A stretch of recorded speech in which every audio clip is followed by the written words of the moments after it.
हफ्ते ना बहुत बड़े क्यूज़ हैं और ये हमारे लिए से एक डिसाइसिव हफ्ता होने वाला है, क्योंकि इस हफ्ते मैक्रो और माइक्रो दोनों लेवल्स पर मैसिव क्यूज़ लाइंड अप हैं। और क्योंकि मैक्रो क्यूज़ की इंपॉर्टेंस ज़्यादा होती है, मैं सबसे पहले उसको डिस्कस कर लेता हूँ।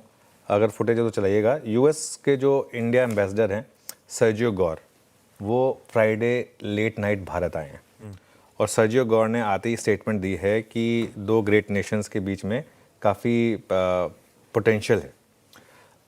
क्यों इम्पॉर्टेंट है ये आशीष? क्योंकि सर्जियो गौर जो हैं वो माने जाते हैं, जैसे मैंने फ्राइडे को भी डिस्कस कर रहा था, प्रेसिडेंट ट्रंप के वो इनर सर्कल में हैं और एक डायरेक्ट हॉटलाइन है उनके पास प्रेसिडेंट ट्रंप के साथ। तो इस हिसाब से वो काफ़ी ज़रूरी हैं।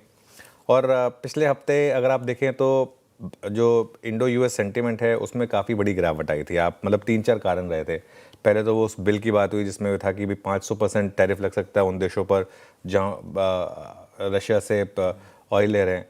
और उसके अलावा अगर आप देखें वो लुटनिक जो है उनके ट्रेड सेक्रेटरी हैं, उन्होंने जो स्टेटमेंट मोदी पर दी थी, प्राइम मिनिस्टर मोदी पर, कहा था कि भाई ट्रेड डील इसलिए नहीं हुई क्योंकि प्राइम मिनिस्टर मोदी ने डोनाल्ड ट्रंप को फ़ोन नहीं किया।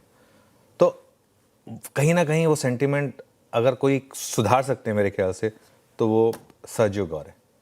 और सर्जियो गौर का भारत के प्रति रुख जो है वो काफ़ी अच्छा रहा है। वो प्राइम मिनिस्टर मोदी से भी मिले थे पिछली बार जब आए थे, 6 दिन के लिए आए थे। तो उस हिसाब से काफ़ी ज़रूरी है, क्योंकि एक चीज़ तो क्लियर हो गई है, हमारी मार्केट जिस तरीके से अंडर परफॉर्म कर रही है, पिछले हफ्ते सारी मार्केट चली हैं, सिर्फ हमारी मार्केट गिरी हैं। जिस तरीके से हमारी मार्केट अंडर परफॉर्म कर रही हैं, वो जो डर है वो पूरा का पूरा यूएस से रिलेटेड है, वहाँ से आ रहा है पूरा का पूरा। तो इस स्थिति में ये देखना ज़रूरी है कि ये रिलेशनशिप्स थॉ होंगे या नहीं होंगे, मतलब बेटर होंगे या नहीं होंगे ये रिलेशनशिप्स, ये ज़रूरी है ये करना। उसका सबसे बड़ा कारण मैं आपको बताता हूँ। देखिए, हम we are all proud country, ये सब इसमें कोई डाउट नहीं है, लेकिन एक फैक्ट ये है कि अमेरिका वर्ल्ड की बिगेस्ट सुपर पावर है और कहीं ना कहीं हम अभी भी काफ़ी डिपेंडेंट हैं फॉरेन फ्लोज पर। और अगर आप डॉलर रुपये देखें, हम इस समय काफ़ी डेलिकेटली पॉइज्ड हैं, 90 के ऊपर हैं हम इस समय। हम ये सिचुएशन नहीं चाहते हैं कि रुपया बहुत तेज़ी से 100, 105, 110 की तरफ चला जाए। उसका रिस्क रहेगा अगर क्रूड जिस तरीके से भाग रहा है और अगर ये मतलब इंडो यूएस रिलेशनशिप्स और ख़राब हुई तो जिस तरीके से आईटी कर रहा है आज की डेट में हमारे बीच में, और जो श्रीलंका, बांग्लादेश जैसी जो कंट्रीज़ रही हैं उसके बीच में जो सबसे बड़ा डिफरेंशियल था वो हमारा फॉरेक्स रिजर्व और जो ये आईटी कंपनीज़ हैं वो है। तो उस हिसाब से हम ये डॉलर रुपये का गिरना बर्दाश्त नहीं कर सकते। इसको थोड़ा सा वो लाइन मिस हो गई।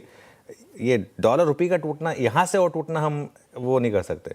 डॉलर रुपये में एक नॉर्मल एक वीकनेस आती है, वो अपनी जगह है, लेकिन एक जिस तरीके से एकदम से 85 से 90 हुआ है, अब 90 से 95 या 100 हम अफोर्ड नहीं कर सकते, ये बात मान के चलिए सब। इसके अलावा इसकी वजह से थोड़ा सा आईटी सेक्टर पर भी दबाव था काफ़ी।